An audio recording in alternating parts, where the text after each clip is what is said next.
तो हेलो दोस्तों, मेरा नाम है रौनक और आप देख रहे हैं ट्रांसफॉर्मेशन विद एजुकेशन चैनल।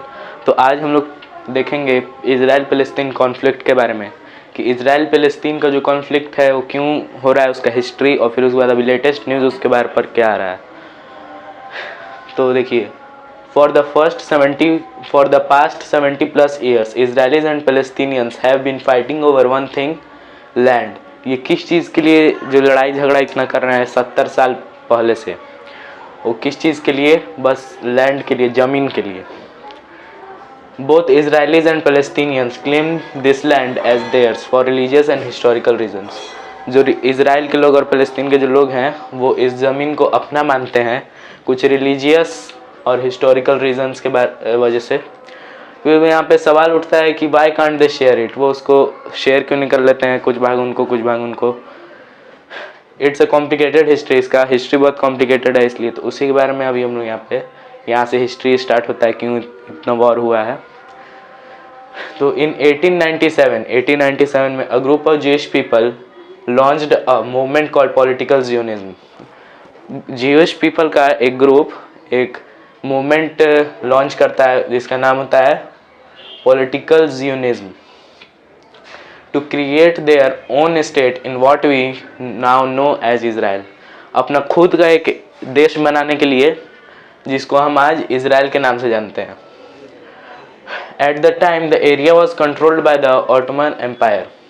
उस समय जिस एरिया पे ये चाहते थे कि हमारा देश हो, वहाँ पे उस समय किसका राज था? ऑटोमन एम्पायर का। फिर उसके बाद the majority of people who lived there spoke Arabic and were called Palestinians. जो ज़्यादातर वहाँ पर जो लोग थे वो अरबिक भाषा बोलते थे और उनको पैलेस्टीनियंस कहा जाता था, और उसमें से मोस्ट वर मुस्लिम्स, उसमें ज़्यादातर जो थे मुसलमान थे। फिर उसके बाद after World War One the region was controlled by the British Empire. World War One के बाद जो रीजन था वो ब्रिटिश एम्पायर के अंडर में आ जाता है, which supported Jewish efforts to settle there. जो पीपल थे उनको वहाँ पे सेटल होने में मदद करते हैं। फिर उसके बाद upsetting Palestinians who already lived there.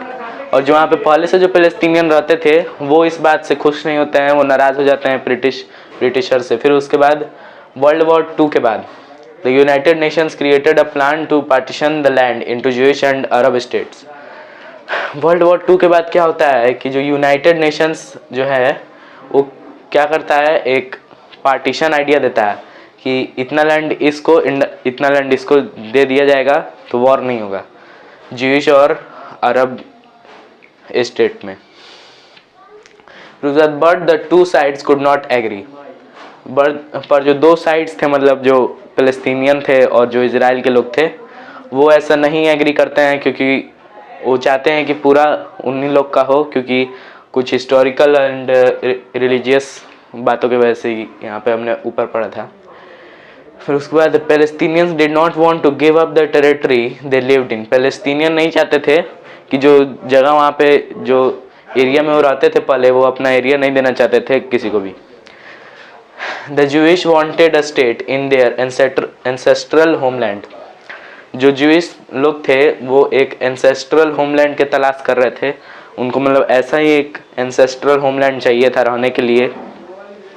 Where they would be free from persecution, जहाँ पर वो परसिक्यूशन से फ्री हो। परसिक्यूशन मतलब होता है अत्याचार से वो हैं, जो अत्याचार से वो फ्री हो जाएं, मतलब उन पर अत्याचार कोई ना करे। फिर उसके बाद इन 1948 Israel declared independence from Britain. 1948 में क्या होता है, इजराइल ब्रिटेन से इंडिपेंडेंट हो जाता है, इंडिपेंडेंस प्राप्त कर लेता है। फिर उसके बाद इजराइल कैप्चर्ड मोर टेरिटरी। इजराइल और जो एरिया जो उनके पास पहले से था उससे ज़्यादा और टेरिटरी पे कब्जा कर लेते हैं। फिर उसके बाद some Palestinians fled and some were forced to leave. कुछ पैलेस्टीनियन अपने से भाग जाते हैं और कुछ को ज़बरदस्ती भगा दिया जाता है, मतलब ज़बरदस्ती करने की वजह से वो खुद भाग जाते हैं। फिर उसके बाद many Palestinians lived in dozens of refugee camps in neighbouring countries. कुछ पैलेस्टीनियन जो भागते हैं वो रिफ्यूजी कैंप्स में रहने लगते हैं जो उनके आसपास में कंट्री है। फिर बाद as well as a place called Gaza Strip. एक जगह था गाजा स्ट्रिप नाम से। Its borders, sea front and air space were blocked. उसका जो बॉर्डर था, सी फ्रंट था, एयर स्पेस था, उसको ब्लॉक कर दिया जाता है।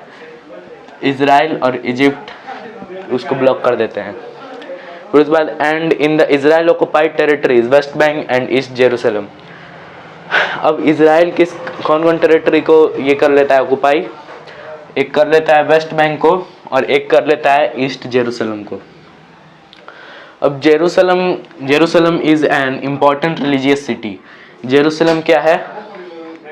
Jerusalem is an important religious city that under the initial UN proposal was supposed to be shared by both peoples। जो इनका यूनाइटेड नेशन का जो आइडिया था कि ऐसे ऐसे हम लोग करके अलग कर सकते हैं, तो उसमें एक था कि जो जेरूसलम है वो दोनों जो लोग हैं दोनों तरफ के उनको शेयर दिया जाएगा उसमें का आधा आधा। While people on both sides have fought for peace, और जो दोनों तरफ के जो लोग थे वो पीस के लिए लड़ाई झगड़ा करते हैं। Other don't want to give anything up. फिर उसके बाद Israel wants to protect its land and people. Israel क्या प्रोटेक्ट करना चाहता था? इस अपना लैंड और अपने लोगों को, अपने देश के लोगों को। फिर बाद Palestinians wanted to have their own state. Palestinian चाहते थे कि उनका खुद का एक स्टेट हो।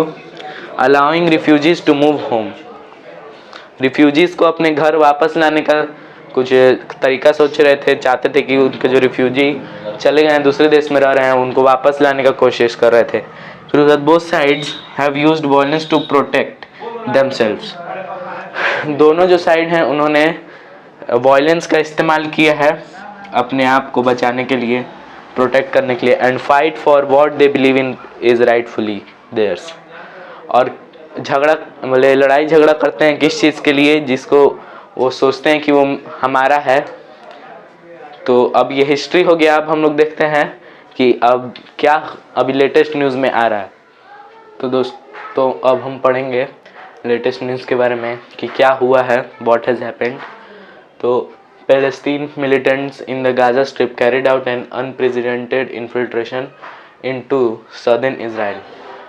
पैलेस्तीन के कुछ जो मिलिट्री हैं, मिलिट्री के लोग, वो एक घुसपैठ करते हैं, बहुत बड़ा घुसपैठ होता है सदर्न इजराइल में, sending fighters across the border. फिर बाद and firing thousands of rockets into the country. और कुछ 4 से 5 हज़ार के बीच में कुछ रॉकेट्स फायर किए गए हैं इजराइल के अंदर। As the ruling Hamas militant group announce the beginning of a new operation. Hamas militant group जो है एक नया ऑपरेशन स्टार्ट किया है। हमास क्या है?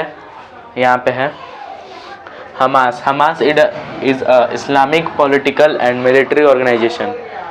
हमास एक इस्लामिक पॉलिटिकल मिलिट्री ऑर्गेनाइजेशन है गवर्निंग गाजा स्ट्रिप। कुछ देशों का कहना है कि ये एक मिलिट्री ऑर्गेनाइजेशन है, कुछ देशों का कहना है कि एक टेररिस्ट ऑर्गेनाइजेशन है। फिर उसके बाद one women was killed after Palestinian militants carried out an unprecedented infiltration. जब घुसपैठ हुई थी तो एक वुमेन मर गई है, उनका डेथ हो गया है। फिर बाद the incident promoted Israel to declare a state of war. तो इजराइल ने अब एक स्टेट ऑफ वॉर डिक्लेयर कर दिया है following numerous infiltrations of and rocket attacks from the Gaza Strip. But it is also urged its people to remain indoors. और लोगों को इंडोर रहने के लिए, मतलब घर के अंदर रहने को कहा गया है, बाहर नहीं निकलने को कहा गया है। The Israeli military put the country on war's alert. Israel war alert जारी कर दिया है। फिर उसके बाद and began striking targets in Gaza in response, setting the stage for what was likely to be a new heavy round of fighting between the bitter enemies.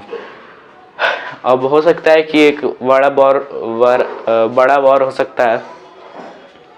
Israel उनके जो rocket उन्होंने लॉन्च किया था वहाँ से, मतलब वहाँ से जो उन्होंने फायर किया था उसके जवाब में इजराइल दे चुका है, उस पर भी कुछ रॉकेट मारे गए हैं। फिर उसके बाद the Israeli military said a number of terrorist have infiltrated in Israeli territory. Israel के टेरिटरी में कुछ टेररिस्ट घुस चुके हैं, ऐसा इजराइल मिलिट्री कर रही है। फिर उसके बाद इतना ही था, अभी तो यहीं तक जो है। फिर अगर कुछ और आता है इस पर न्यूज़ बड़ा, तो उस पर भी हम लोग वीडियो बनाएंगे। तो आज के लिए इतना ही। Thanks for watching.